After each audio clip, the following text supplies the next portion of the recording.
j'ai envie que tu me parles de l'origine de l'idée et de comment est-ce que tu as eu l'idée pour l'Emlist.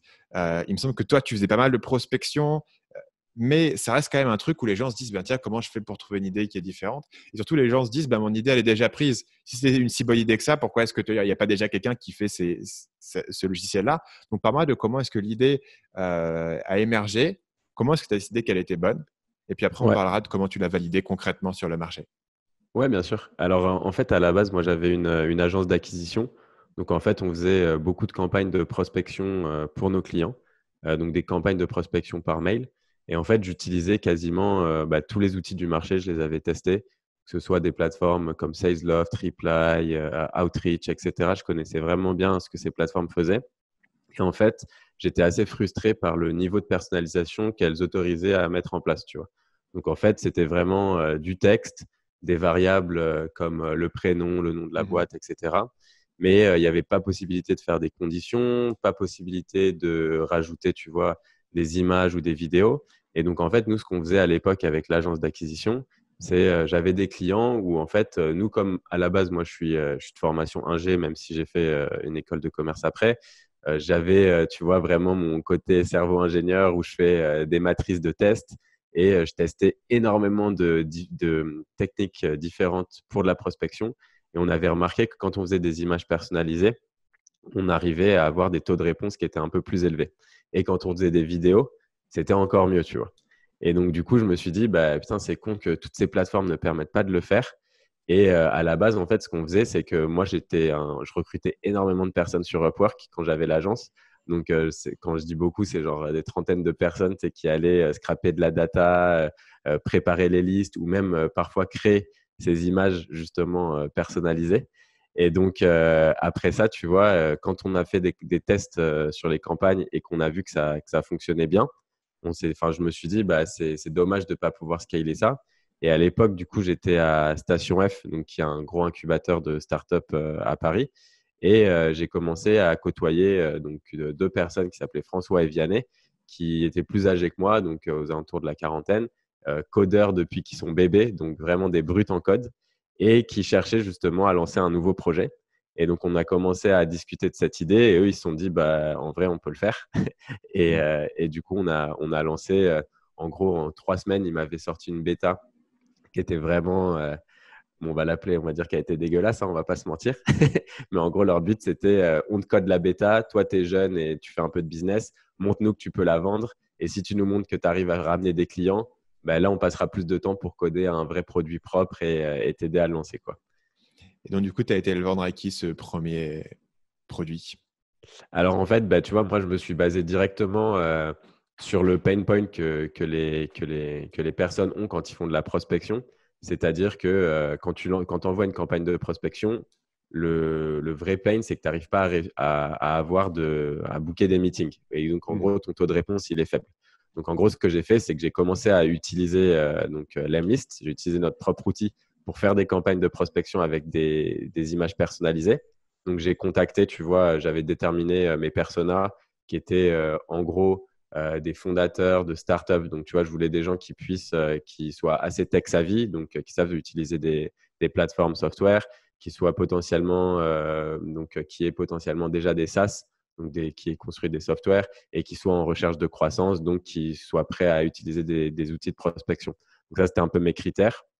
Donc, j'ai lancé d'abord des campagnes comme ça. Et en fait, ma première campagne, j'ai dû choper genre un taux de réponse genre à 30 ou 40%. Et donc, du coup, j'ai fait un screenshot de cette campagne. Je l'ai mis dans une communauté sur Facebook en disant Hello à tous, je viens de lancer un outil qui permet de choper ce type de taux de retour. Donc, tu avais genre 80% de taux d'ouverture, 40% de taux de réponse, etc. Et je mettais, si vous êtes intéressé, commentez intéressé dans le thread en dessous et je vous enverrai un lien pour faire partie de la bêta privée, tu vois. Et là, j'ai Ok. eu genre une centaine de commentaires. Hmm. Et du coup, je me suis dit, bon, OK, on a peut-être quelque chose, on tient peut-être quelque chose là. Donc là, en gros, tu leur proposes, je vais augmenter ton open rate, donc tu n'es même pas encore allé directement sur de la vente puisque ton truc, tu ne le vends pas encore. Et en Ouais, fait, ce que tu veux montrer, c'est je suis capable d'avoir 100 personnes qui ont un commentaire, qui sont intéressées. J'ai déjà ouais, validé mon truc où je peux convaincre en gros mes cofondateurs de mettre plus de 3 semaines dans le ouais. produit. Ouais, c'est exactement ça. En gros, bah, tu vois, tu te dis, OK, en fait, le screenshot, tu vois, limite, j'aurais pu le faker et faire un truc totalement que j'aurais Ouais. pu faire sur Photoshop ou autre, l'envoyer et ça permet de tester rapidement, tu vois, si les gens sont intéressés ou pas, en fait. Ouais. Euh, au bout de combien de temps tu arrives sur Product Hunt après ça? Alors en gros, bah, justement, en fait, le lancement dans ce groupe qui était spécialisé, en fait, c'était un groupe où il y avait beaucoup de personnes qui faisaient de la prospection. Donc j'avais bien ciblé mon groupe parce que je savais que c'était des gens qui étaient intéressés pour de la prospection. Et en gros, il y a un des mecs de cette communauté qui a vu ça et qui avait lancé aussi un outil en même temps, donc un Indien, et qui a décidé de dire, annoncer publiquement qu'il lançait cette feature qui nous différenciait, qui était l'image, la personnalisation d'image. Et il a dit, moi aussi, je vais le lancer, etc. On bosse dessus depuis trop longtemps, nanana. Alors que le gars, en fait, il avait repris les screenshots qu'on avait mis sur la landing page que j'avais fait, tu vois. Ok. Ouais. Et donc là, je me dis, putain, genre, moi, je voulais attendre avant de lancer sur Product Hunt parce que, tu sais, normalement, ça se prépare pendant des mois, le lancement, etc. et tout. Et là, je me dis, comme c'est le seul truc qui nous différencie aujourd'hui, j'ai pas du tout envie qu'il y ait quelqu'un qui le lance en se disant que c'est lui le premier à l'avoir fait, alors qu'en fait, il a juste copié notre idée. Donc, on y va, tu vois. Et donc, en gros, si tu veux, nous, on a commencé, en gros, peut-être 3 semaines après avoir lancé la bêta, on était sur Product Hunt. Et là, du coup, on a terminé premier ce jour-là. Donc, on s'est dit, OK, le message passe bien, les gens voient l'intérêt.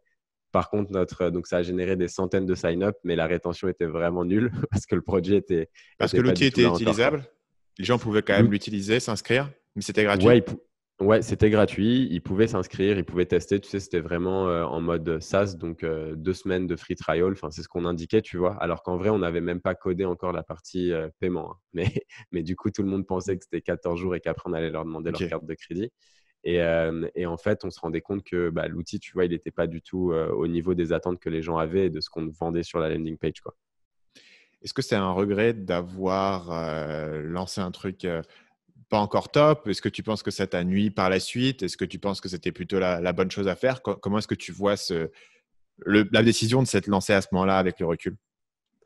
Aujourd'hui, je le ferai clairement pas, mais je suis dans une position qui est un peu différente aussi parce que du coup, à l'époque, tu vois, j'avais pas d'audience, j'avais pas de clients, mais en fait, ça nous a un peu desservi parce que tu vois, tu as beaucoup de personnes, donc, dont des top compagnies, notamment aux US, qui ont créé leur compte et qui ont vu le produit, ils étaient très déçus.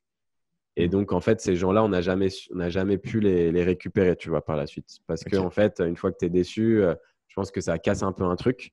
Et il y en a certains qu'on a récupérés, tu vois, 1 an et demi après et qui ont dit, mais ça n'a rien à voir avec ce que j'avais vu et tout. Et genre, j'étais là, ben ouais, en vrai, tu avais vu un truc qui avait été codé en 3 semaines, quoi. Et, euh, et donc, du coup, c'était un peu délicat. Et ouais, clairement, je pense que je l'aurais fait différemment. Et là, d'ailleurs, tu vois, on lance en fait une toute nouvelle version de l'Emlist et on va fonctionner avec liste d'attente, bêta privée et on fait payer les gens qui sont dessus, quoi, tu vois. Et ça sera pas du tout comme là où c'était vraiment libre service, tout le monde peut venir. Donc Ouais. la bêta privée est payante ou tu fais payer Ouais, après la ouais, ouais. bêta? Non, non, la bêta pour rejoindre, c'est payant, quoi. Sur Hmm. la nouvelle. Ouais. Donc du coup, les gens doivent directement acheter. Ça veut dire que directement, le truc a été quand même beaucoup plus avancé. Tu considères qu'il est mature et que les gens vont pas avoir Ouais. l'impression de payer pour du vent. Salut, c'est Stan. J'espère que vous avez apprécié cet extrait du podcast Marketing Mania. Bien sûr, vous pouvez retrouver l'ensemble des épisodes du podcast, y compris les instructions sur comment vous abonner sur l'application Apple Podcast ou sur votre téléphone Android en vous rendant sur mon site à l'adresse marketingmania.fr/podcast. Je vous ai mis le lien dans la description de cette vidéo.